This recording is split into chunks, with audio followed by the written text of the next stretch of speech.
Kako se proslavlja 20 godina postojanja jednog kluba? Načina je mnogo, ali rukovodstvo stonoteniserskog kluba Novi Sad se oslonilo na svoj podmladak i nastala je himna kluba.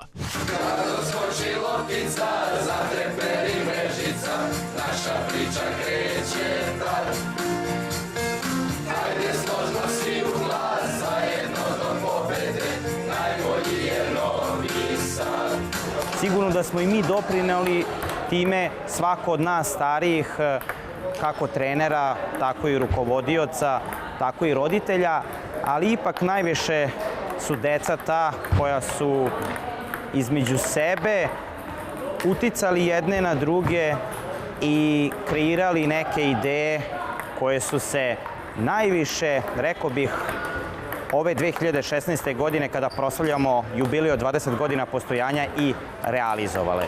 Posebna vrednost ove himne je njen tekst, u stvari autorsko delo podmlatka kluba. Čuli smo i po neku reč pre nekog važnog meča, ajmo zajedno do pobede. Ajmo zajedno svi da se skupimo, pa da jače aplaudiramo, ne bi li naše devojke i muškarci osvojili poen i na kraju ostvarili pobedu. I onda smo mi to upakovali u slogan zajedno do pobede. Kako se zapravo ulaže u sport? Najbolje je kada se ulaže u mlade sportiste. To je tako jednostavno i nije teško da se izvede. Potrebno je malo volje od strane rukovodstva kluba i malo ulaganja u njihov rad, školovanje i trud. I volonterska ekipa se lako oforma. Koliko su zapravo deca, rekao bih, zaista zavoleli ovaj klub, svedoči i to da neretko ili zapravo uvek, sad već je to postala tradicija, na turnirima mlađe kategorija oni imaju svoju ulogu osim takmičarskog karaktera. Ja sam Luka Radović, student sam E2 na FTN-u. Ja sam najstariji i u klubu sam među prvima. Sad malo manje treniram, ali zato se trudim, ostao sam vezan za klub i trudim se da pomognem kao IT, jer to i studiram i zanimam se internet marketingom, tako da i to je neko od mojih zaduženja. Stoni tenis globalno kao sport je uvek koristan, baš zbog toga može da se igra svugde i svako ima 100 i preko njega se uvek upoznaju bitni ljudi, oni lepo prijateljstvo se ostvare i ona traju čitav život. Ja sam Ivan Gagić, treniram u Stonoteniskom klubu Novi Sad već 8 godina. Igram ujedno i za mušku ekipu Novog Sada. Ja sam ujedno u klubu i sudija i ujedno mi je klub platio da položim za sudiju. I sad sam zvanično sudija i mogu da sudim na svim zvaničnim turnirima, a redovno treniram, svaki dan dolazim na treninge u skladu sa školom i sa učenjem. Pa lakše je biti sudija nego igrač zato što nije toliko mentalno naporno i fizički. Pa bolje biti sudija, iskreno. Ja sam Danijela Mićin, imam 16 godina, treniram u Stonoteniskom klubu Novi Sad već 5 godina. Počela sam da treniram u školi na sekciji, zavolela sam ga i zato sam nastavila da igram u Stonoteniskom klubu. Igram za drugu žensku ekipu i moja obaveza u klubu je dizajniranje plakata za ATT kup i turnire i mlađih kategorija. Mi se družimo i van sale i to se obično nalazimo šetnje, malo shopping i tako. I slavimo rođendane zajedno. Nekada, čak i sad bio skoro i 18. od našeg najboljeg druga i svi smo prespavali kod njega, ovako izlazimo i tako. Ja sam Uroš Vlajkov, imam 16 godina, treniram u Stonoteniskom klubu već 7 godina. Kad sam krenuo da treniram, prvo me je privuklo kad smo bili na toj sekciji u školi, došao je trener i rekao nam kao ovaj sport je mnogo zabavan, to treba da treniram. Mnogo je zapostavljeno u poslednje vreme i mi kao ajde krenut ćemo i eto već 7 godina. Pošto ovo nije prvi put da smo počeli da pišemo himnu, kad smo prvi put počeli ja sam kao tu nešto počeo da pišem himnu. Svi se družimo i to je, mnogo se onako volimo i mislim da je to ono što treba, zbog toga deca treba da treniraju, da bi se na kraju družila. Rezultati kao dođu posle i tako.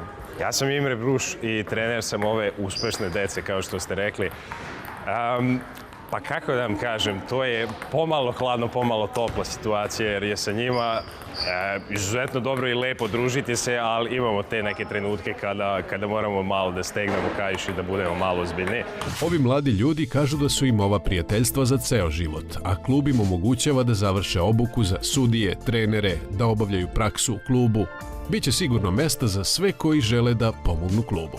Mi smo ustanovili da je bavljenje sportom sve manje i manje, usled, svi znamo, svih ovih tehnoloških inovacija i da zapravo ako oglasimo da svako ko se javi može da dođe i da nauči osnove stonog tenisa, da ćemo možda u toj drugoj fazi, a druga faza je sam trening, uticati da ih zadržimo. Kako je kada se razmišlja samo jedan korek unapred u sportu? Primer su ovi vredni ljudi. Akcija Besplatna letnja škola stonog tenisa je bila povod da se upoznamo sa ovim vrednim ljudima. Tada su očekivali da će se još neko dete zainteresovati da uzme reket u ruke i da se pokrene. Počeli smo simbolično u prvoj najstarijoj osnovnoj školi Ivo Lola Ribar.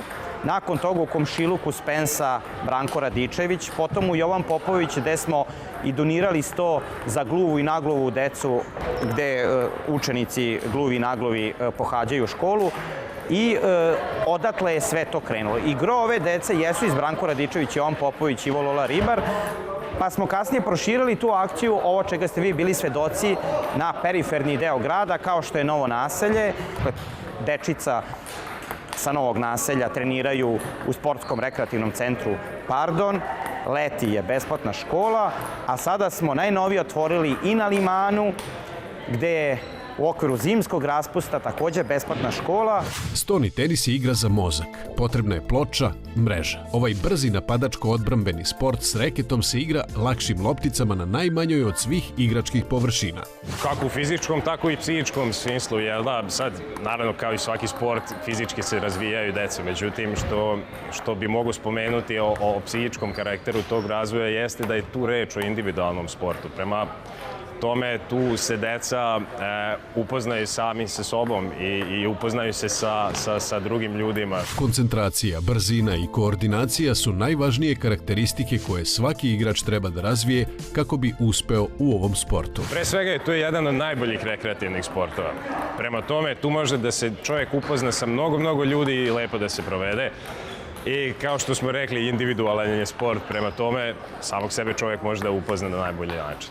Za kraj, a na skorijem početku nove godine, želje koje ovi mladi žele svojim vršnjacima su iskrene i jednostavne. Mladima bih poželeo da nastave da se bave sportom, jer su lep sport odabrali, da slušaju šta im treneri pričaju jer im oni žele najbolje, da ostanu vezani uz klub jer to će im svako doneti dobroga i da uče školu. Pa moja želja je da mi pređemo u više rang lige i da cijela naša ekipa ima i ženska i muška što više uspone i kao i naši mlađi drugari koji treniraju kao petlići. Za mlade pa treba da nastave da se bave stonim tenisom ako treniraju stoni tenis, ali ako ne treniraju stoni tenis treba da treniraju bilo koji sport. Sport je ono što u svakom slučaju čini zdravima, mislim, održava nas. I na kraju svi se lepo družimo i mislim da, kao što sam rekao, to je ono zbog čega svi treba da treniramo. I ja im želim, naravno, mnogo uspeha u tim sportima koje treniraju sledeće godine. Pa da počnem da se bavim stonim tenisom. Stoni tenis je jako dobar sport i puno toga razvija, ali ne zauzima toliko puno vremena i nije toliko fizički naporan kao, na primjer, ostali sportovi. I dosta je zanimljivo i ako nađete dobro društvo, još bolje. Da budu srećni i da ne puše cigare. Našu današnju emisiju smo upakovali u novogodišnju čestitku, adresirali je i poslali svima vama koji znate zašto je biti u pokretu važno za zdravlje. Ovo je naš pozdrav za naredne dane, mesece, godinu. Za sve ono što će da se desi, neka se desi zdravo, nasmejano, srećno.